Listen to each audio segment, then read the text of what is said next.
नमस्कार, मैं हूं राहुल राजपूत। दो टूक की शुरुआत करते हैं। नेपाल में हुई हिंसा के बाद बागेश्वर धाम के पीठाधीश्वर पंडित धीरेन्द्र कृष्ण शास्त्री का एक बयान सामने आया है। उन्होंने कहा कि भारत को हिंदू राष्ट्र बनाना बेहद जरूरी है। अगर आप नेपाल और बांग्लादेश जैसी स्थिति भारत के राज्यों में नहीं देखना चाहते हैं तो भारत को हिंदू राष्ट्र बनाना और वैचारिक क्रांति को फैलाना बहुत जरूरी है। बागेश्वर बाबा के इस बयान के बाद से सियासी हलकों में बयानबाजी शुरू हो चुकी है। दो टूक में करेंगे चर्चा। पहले सुनते हैं बयान। रही नेपाल की बात, तो नेपाल में हम फिर से चाहते हैं राज्य सत्ता स्थापित हो। राज्य सत्ता के माध्यम से नेपाल की संस्कृति और पुनः वो हिंदू राष्ट्र घोषित हो, जो कुछ दिन पहले पर हिंदू राष्ट्र घोषित था, लेकिन कुछ लोगों ने, कुछ पश्चिमी विचारधारा के लोगों ने, कम्युनिस्ट बुद्धि वाले लोगों ने हिंदू राष्ट्र से उसको अलग किया था। हम चाहते हैं पुनः नेपाल हिंदू राष्ट्र हो और भारत भी हिंदू राष्ट्र जल्दी हो। जो आदरणीय धीरेन्द्र शास्त्री जी ने जो बात कही है, ये आवाज़ अनेक स्तर से उठ रही है। ये व्यापक विमर्श का विषय है। समाज में अनेक तरफ से ये मांग आती है, सरकार के लिए विचारणीय है और सम्यक विचार विमर्श के उपरांत ये बहुत अहम उनकी जो मांग है या जिस तरह की बात तो कह रहे हैं, बहुत अहम प्रश्न है। देखिए, धीरेन्द्र शास्त्री जी के अंदर स्थायी तत्व नहीं है, विचलन है। आप देखिए ना, उनके हाव भाव, उनकी हरकतों को विचलन दिखता है। कभी वो धर्म की बात करते हैं, कभी वो भारतीय जनता पार्टी आरएसएस का जो एजेंडा है उसकी बात करने लगते हैं। उनको इस भारत को समझना चाहिए। सिर्फ उनका आश्रम ही देश नहीं है, देश कश्मीर से लेकर कन्याकुमारी तक है, जहां राहुल गांधी जी ने भारत जोड़ो यात्रा की थी। और ऐसे में बड़े सवाल। नेपाल हिंसा पर बाबा बागेश्वर का ज्ञान, हिंदू राष्ट्र ही समाधान। तख्ता पलट की बिसात सनातन से बनेगी बात। विश्व शांति में सनातन जरूरी, तुष्टिकरण विपक्ष की मजबूरी। सनातनी झंडा हिंदू राष्ट्र का एजेंडा। इन्हीं सवालों के साथ मेहमानों से चर्चा। अवधेश पांडे जी, प्रवक्ता बीजेपी, आशीष चतुर्वेदी जी, नेता SP doctor HS. Rawat ji, Hindu धर्मगुरु हाजी नाजिम खान साहब, मुस्लिम एक्टिविस्ट। आप सभी मेहमानों का स्वागत है। Doctor HS. रावत जी, आवाज आ रही है? आपको सुन पा रहे हैं आप? अवधेश पांडे जी, बाबा बागेश्वर कह रहे हैं कि देखिए, अगर आसपास के देश को देखा जाए जो भारत के पड़ोसी हैं, ज्यादातर में तो स्थिति क्या है वो सबने देखा। सवाल यही कि अगर शांति, सौहार्द, सब कुछ चाहिए तो भारत को हिंदू राष्ट्र होना जरूरी है, हिंदू राष्ट्र बनाना जरूरी है। देखिए, भारत देश के जो संत हैं, उनकी सोच क्या है, वो एक समाज में विमर्श फैलाने के उद्देश्य से अपना दृष्टिकोण स्थापित करते हैं। जहां तक भारत की बात है, तो भारत का जो लोकतंत्र है, भारत का जो संविधान है और भारत में रहने वाले लोगों की जो राष्ट्र प्रथम की भावना है, इसके कारण भारत का लोकतंत्र लगातार परिपक्व हो रहा है। लगातार भारत का लोकतंत्र जागृत हो रहा है और इसलिए अन्य देशों से इसकी तुलना करना कतई उचित नहीं है। जब बात होती है सनातन धर्म की, मानव धर्म की, हिंदू धर्म की, तो एक प्रकार की वो मूल्यों की और एक प्रकार से उसको वे ऑफ लाइफ भी कह सकते हैं, वो एक विचारधारा की बात होती है। और गांधी जी ने तो जिस शासन व्यवस्था को सर्वश्रेष्ठ शासन व्यवस्था माना था, वो है राम राज्य की परिकल्पना। और ऐसा राम राज्य जिसमें न दरिद्र को दुखी न दीना, एक ऐसा देश जिसमें किसी भी प्रकार की कोई विषमता न हो, किसी प्रकार का कोई अभाव न हो, किसी प्रकार की कोई हीन भावना न हो।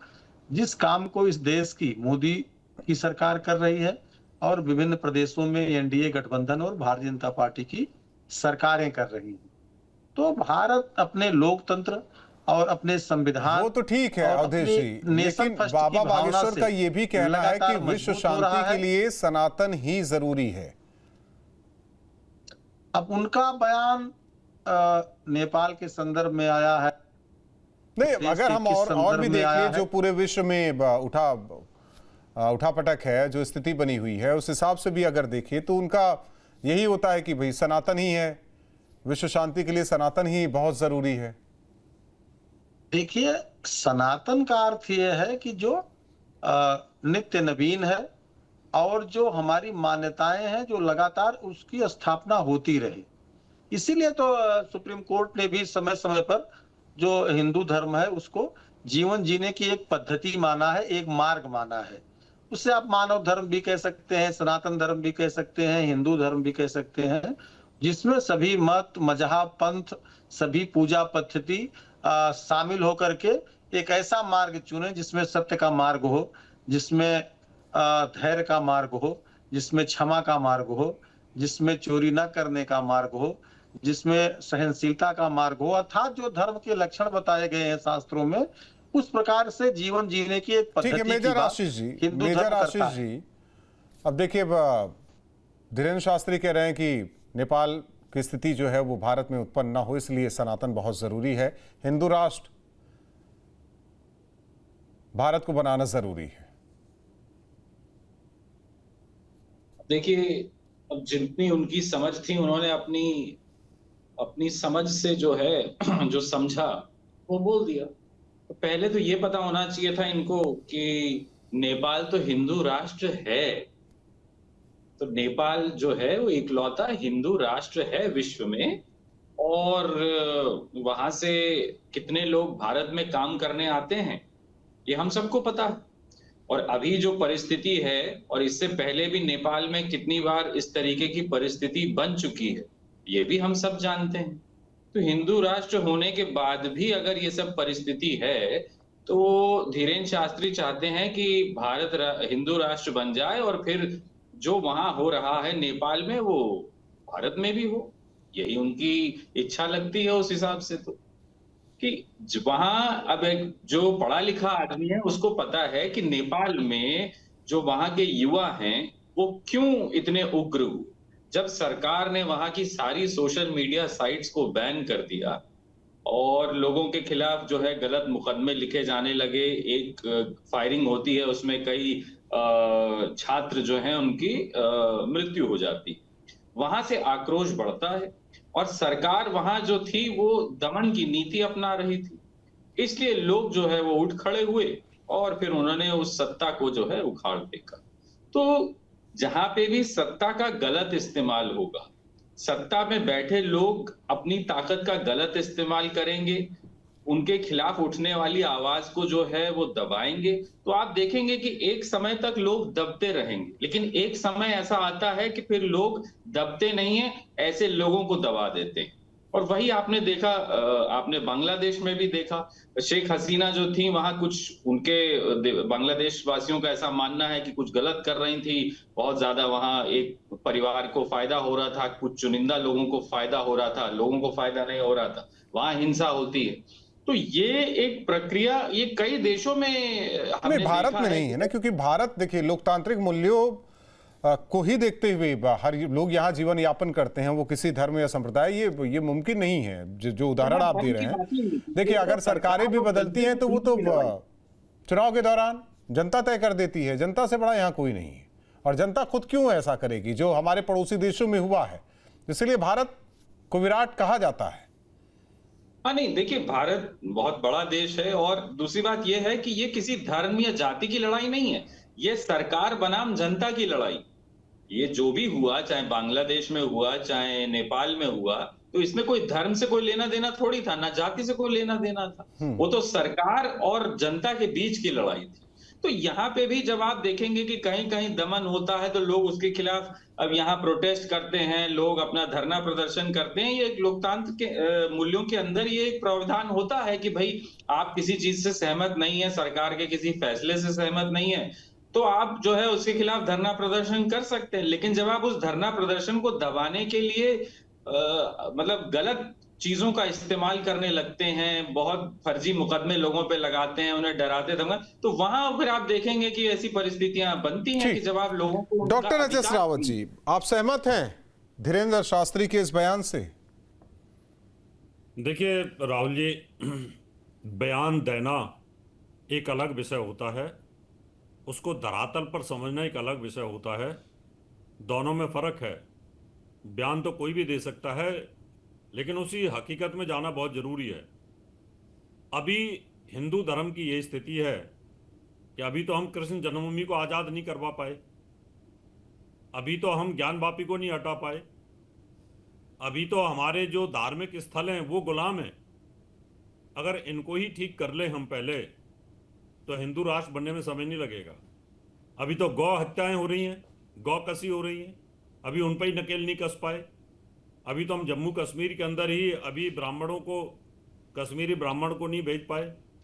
तो अभी मुझे लगता है हिंदू धर्म की बात करना और अच्छी बात है, लेकिन उससे पहले जो आज हिंदू धर्म करहा रहा है, चोट से करा रहा है, उसको ठीक करने की बहुत ज़रूरत है। इसलिए बयान तो हम दे सकते हैं, पब्लिसिटी के लिए कुछ भी बोला जा सकता है, लेकिन स्थिति नेपाल की और भारत की में बड़ा फर्क है।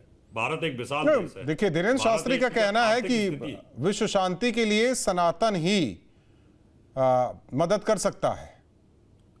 नहीं, सनातन मदद कर सकता है, इसमें कोई दो राय नहीं। सनातन ने मदद की है, लेकिन सनातन का दोहन हुआ है। सनातन में से 70 करोड़ मुसलमान बन गए, वो सनातन की शांति की वजह से ही तो बन गए ना।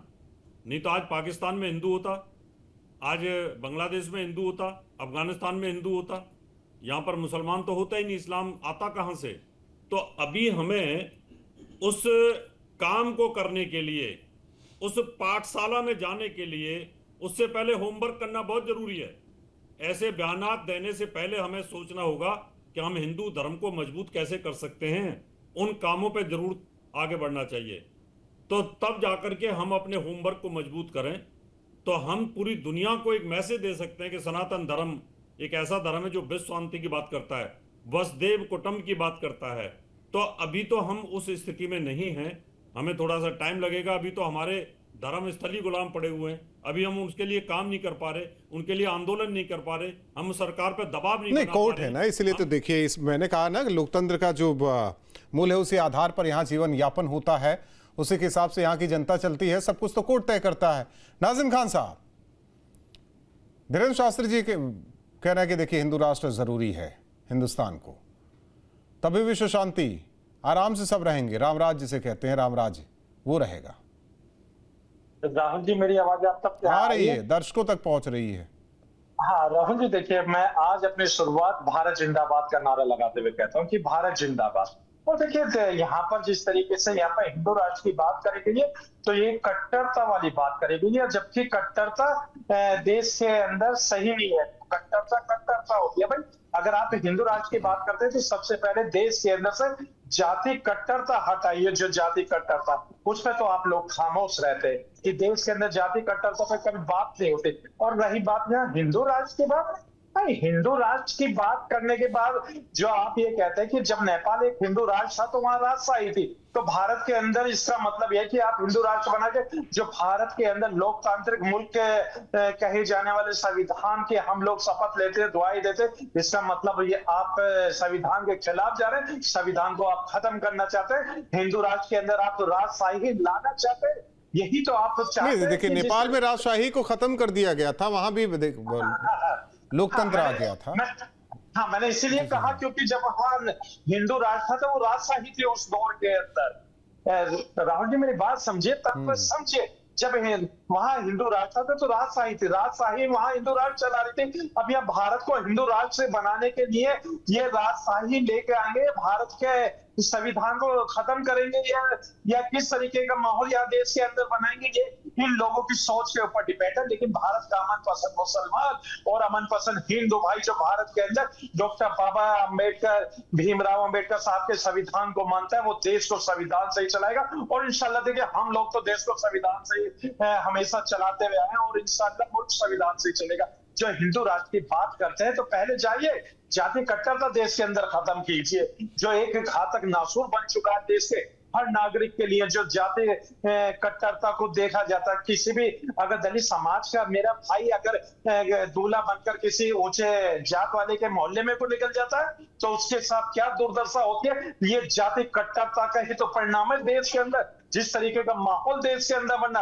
राहुल जी, मैं ये कहना चाहता हूँ कि हमारे यहाँ बुद्धिजीवी है, ये आवाज उठाए जाति कट्टरता के लिए। अगर इनके अंदर हिम्मत है रावत जी के कि जाति कट्टरता पे बात करे तो हाजी नाजिम खान इनके साथ खड़ा हुआ, लेकिन हिंदू राष्ट्र की बात करके ये देश को मैं नहीं ले जाना चाहता ना, फिर वो आपकी बात करेंगे, आप उनकी बात करेंगे, मैं नहीं ले जाना चाह रहा हूं। मैं तो जाति कट्टरता की बात कर रहा हूँ। जाति कट्टरता देश के अंदर घातक नासूर है, एक ऐसी बीमारी है जो कभी खत्म नहीं होगी। तो इसको ठीक है doctor H S Rawat ji, पहले आप जाति कट्टरता खत्म कर लीजिए, फिर हिंदू राष्ट्र का सपना देखिए आप लोग। देखिए, जाति जो है वो अनादिकाल से हैं, वर्ण व्यवस्था अनादिकाल से है, वो मुसलमानों में भी है, और मुसलमान एक दूसरे को मारने पे तुले हुए हैं, एक दूसरे के खून के प्यासे बने हुए हैं। ये हिंदू धर्म की बात करते हैं, उस पर उंगली उठाने की कोशिश करते हैं। जाके देखो ना क्या हो रहा है, सीरिया के अंदर क्या हो रहा है, फलस्तीन के अंदर क्या हो रहा है, पाकिस्तान में क्या हो रहा है, क्या स्थिति पैदा कर रखी है आप लोगों ने। एक दूसरे के खून के प्यासे हैं, शिया सुन्नी एक दूसरे के खून के प्यासे बने हुए हैं। वहां से जातिवाद खत्म कर लो ना, पहले आप शांति ले आओ, वहां शांति आ जाएगी तो सब जगह शांति आ जाएगी। क्यों वहां पर जिहाद फैला रखी पूरी की पूरी? इसलिए यहाँ पर अमन शांति है। यहाँ हिंदू धर्म में अमन शांति पहले भी थी और आज भी है। आप जैसे लोग कहीं ना कहीं उसमें सेंध लगाने की कोशिश कर रहे हैं। आप जैसे लोग जिनको फंड मिलता है, जो जिहादी किस्म के लोग हैं, जो गजवाए हिंद चाहते हैं, आप लोगों ने उनको टारगेट कर रखा है, पैसा दे करके, तलवार के दम पर, साम दाम दंड भेद की नीति से आप हमारे जो दलित भाई हैं उनको कहीं ना कहीं जाति के अंदर उनको झोंकने की कोशिश कर रहे हैं। ये आप लोगों की सोच है, आज से नहीं, 1440 वर्ष पहले से जब नहीं, इसीलिए मैं नाजिम साहब इसीलिए कह रहा था ना कि मैं नहीं पढ़ना चाह रहा था। देखिए वो चीजें आ गई। अगर आप कहेंगे कि जाति कट्टरता तो वो कहेंगे शिया सुन्नी, फिर आपके सारे फिरके गिनाएंगे। देश के साथ गद्दारी कर रहे हैं। ठीक है, इसीलिए मैं नहीं पढ़ना चाह रहा था ना। अवधेश पांडे जी, देखिए बयान कुछ भी हो, धीरेन्द्र शास्त्री जी का एक चीज ये कहना था कि जो कुछ होगा, जो मसला होगा सुलझा लिया जाएगा, सनातन ही आधार बनेगा। सनातन कभी नहीं कहता कि आप हिंसा कीजिए। देखिए, सनातन धर्म तो विश्व के कल्याण की बात करता है, विश्व बंधुत्व की बात करता है, और अपने पराये में कोई भेद नहीं करता। वो सबको एक दृष्टि से देखता है, भले ही लोगों की पूजा पद्धति अलग हो। तो हमारे जो जीवन जीने के मूल्य हैं वो हमारी परंपराओं से, हमारी धार्मिक मान्यताओं से हमें मिलते हैं। जो सनातन धर्म अपने दो धर्म के 10 लक्षण है उसके माध्यमों से वो लोगों को सीख देता है, और उसके अनुसार ये देश अपनी परंपराओं को, अपने आचरण को, अपने पूजा पाठ को निभा रहा है। देश संविधान से चलता है और लोकतंत्र से चलता है।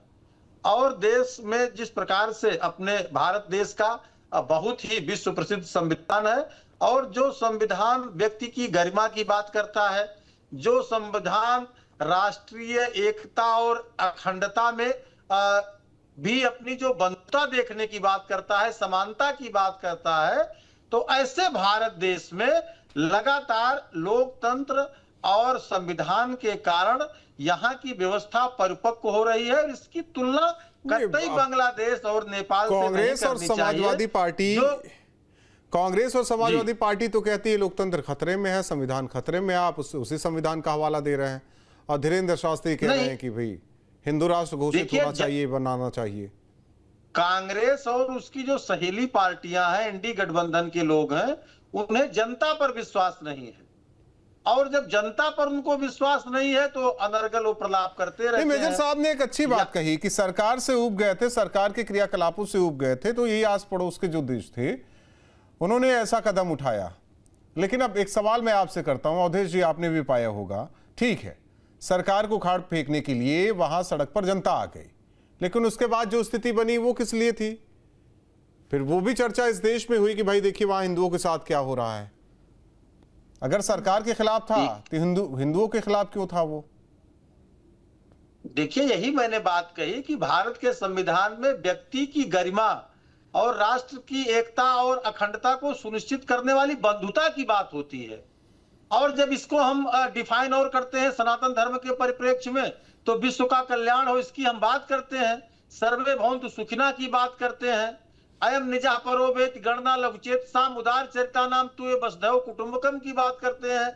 तो हमारे यहाँ की जो जीवन जीने की पद्धति है, जो हमें सनातन धर्म से प्राप्त हुई है, और जो हमारे यहाँ का लोकतंत्र और संविधान है, इसमें इतनी अच्छी व्यवस्था है, इतनी अच्छी परिपक्वता है कि ये देश लगातार परिपक्व हो रहा है और लगातार अपनी व्यवस्थापिका के माध्यम से, अपनी न्यायपालिका के माध्यम से, अपनी कार्यपालिका के माध्यम से, और जो देश में संवैधानिक संस्थाएं हैं उनके ये आदर आप के कह रहे हैं ना, माध्यम हमें से नहीं लगता कि ये देश मेजर लगातार मजबूत मेजर होता जा साहब रहा है। सहमत होंगे। सहमत है मेजर साहब?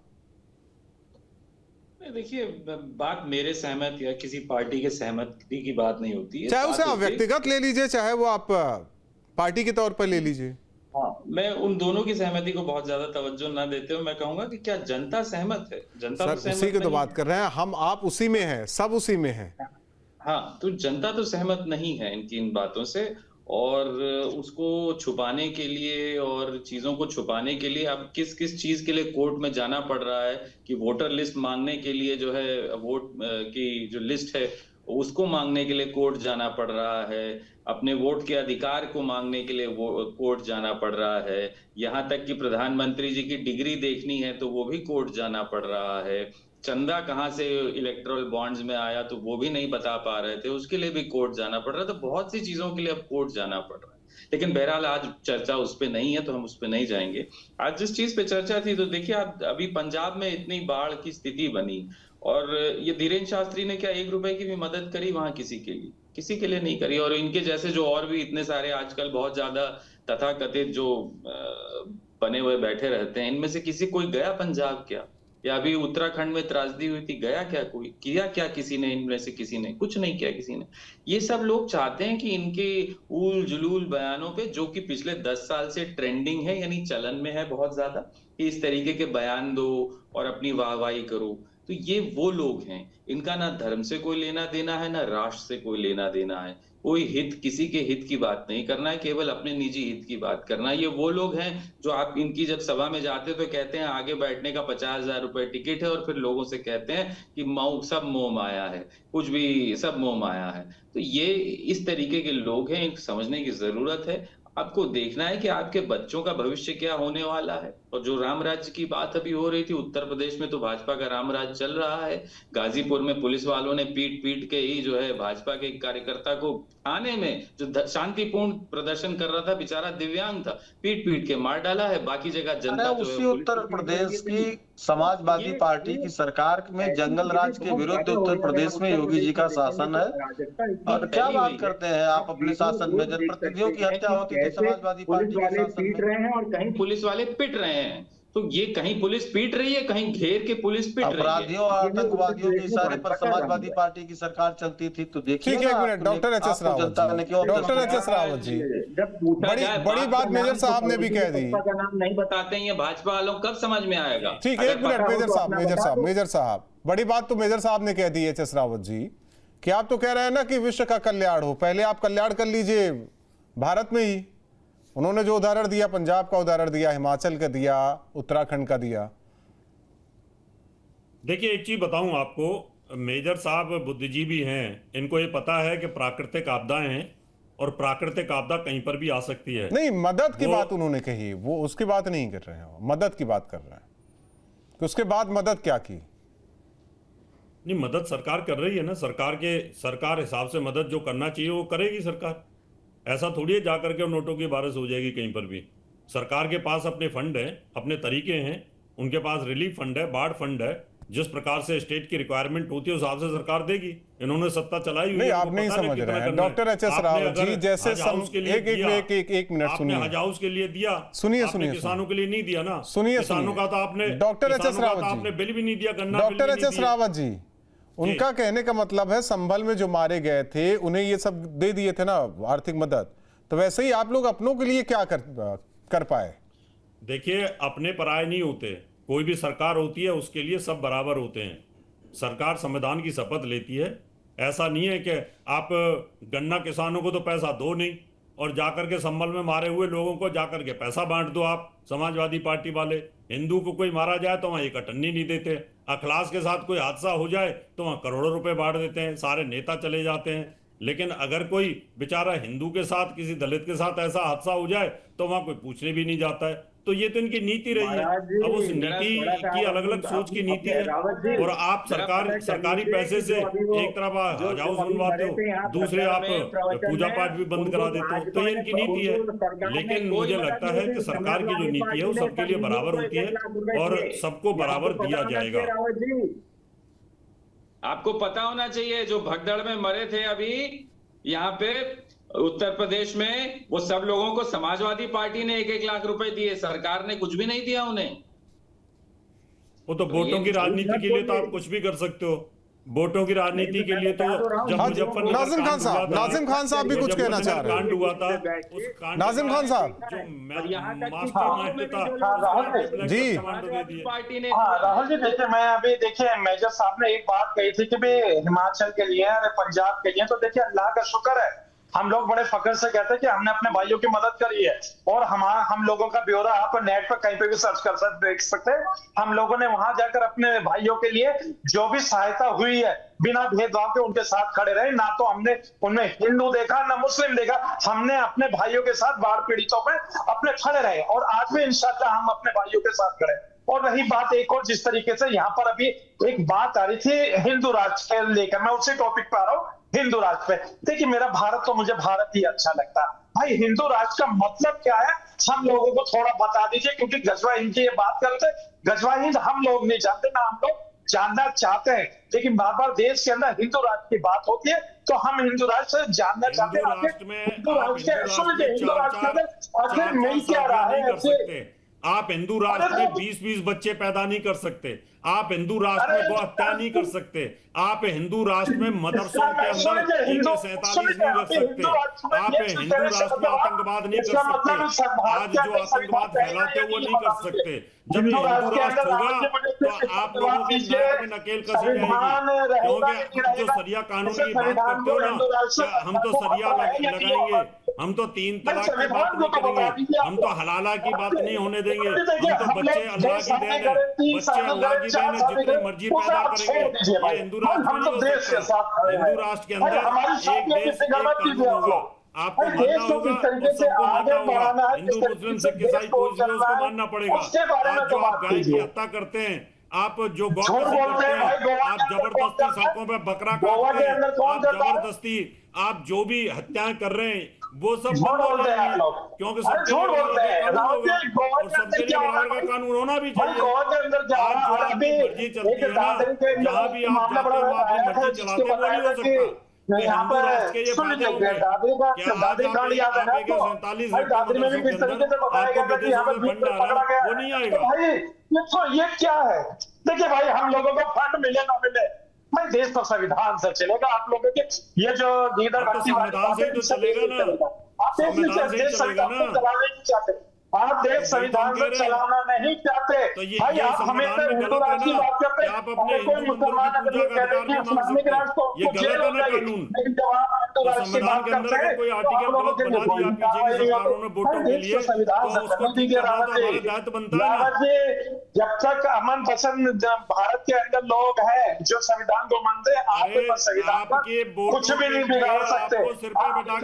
आवाजें उठा लीजिए भाई, देश में नहीं हो सकता चलेगा जो आप संविधान से चलेगा, जो आप चाहते थे वो मनवा लेते थे, आपको हर सब्सिडी चाहिए थी आप लेते थे, आपको वोटों के लिए गोली करना वो करते थे। कट्टरता की बात कही थी तो अभी आपने दलित का नाम ले दिया था, तो भाई जाति कट्टरता कहाँ खत्म कर रहे हैं आप? आपने दलित का भी नाम लिया था कि दलित। मैं तो वही कह रहा हूँ नाजिम साहब, आप कट्टरता की बात करेंगे, वो आपके फिरके की बात करेंगे, शिया सुन्नी की बात करेंगे। संविधान से चलेगा राहुल जी, हम तो ये हाँ मैं तो कह रहा हूँ देश में संविधान से चलेगा। इनकी बात करते उन लोगों से भारत सरकार अच्छी तरीके से निपटे, क्योंकि वो नहीं चाहते कि देश जोड़े, देश के अंदर हिंदू मुसलमान सिख ईसाई आपस में भाई बन करे, वो नहीं चाहते। तो मेरा मैं ये कहता हूँ कि ऐसे लोगों के मामले को सरकार संज्ञान में ले। राहुल जी ये बड़ी इंपॉर्टेंट बात है। सही बात है, और जो गजवा हिंद भी करना चाहते हैं ये भी मामला सरकार जो है संज्ञान में ले, है ना नाजिम साहब? नहीं वो गजबा हिंद की तो बात ही नहीं करेंगे, वो तो बोलेंगे नहीं गजबा हिंद जैसी कोई नहीं साथ देंगे नाजिम साहब, साथ देंगे, है ना नाजिम अरे साहब? इनके दोनों साथ बातें नहीं दिखाने होनी के कुछ चाहिए। और होते हैं, खाने के कुछ और होते हैं। राहुल जी टीवी पे जब बैठते हैं तो राहुल जी, मैं तो सिर्फ भारत की जय, भारत माता की जय नहीं बोलेंगे। चलिए, आप चारों मेहमानों का बहुत बहुत धन्यवाद दो टूक में जुड़ने के लिए। जाहिर तौर पर धीरेन्द्र शास्त्री ने कहा कि सनातन ही विश्व शांति स्थापित करने में मदद कर सकता है। नेपाल वाली स्थिति भारत में नहीं होगी जब तक हिंदू राष्ट्र इस देश को बनाना होगा। और ये बात बार बार हिंदू राष्ट्र को लेकर धीरेन्द्र शास्त्री करते रहते हैं, लेकिन दूसरी ओर सियासी गलियारों में इसे लेकर लगातार बयानबाजी भी हो रही है। दो टूक में इतना ही।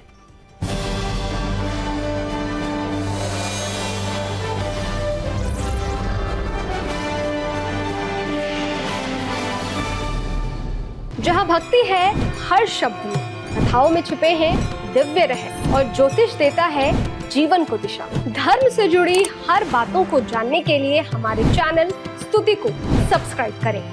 चैनल पर जाने के लिए इस लिंक पर क्लिक करें।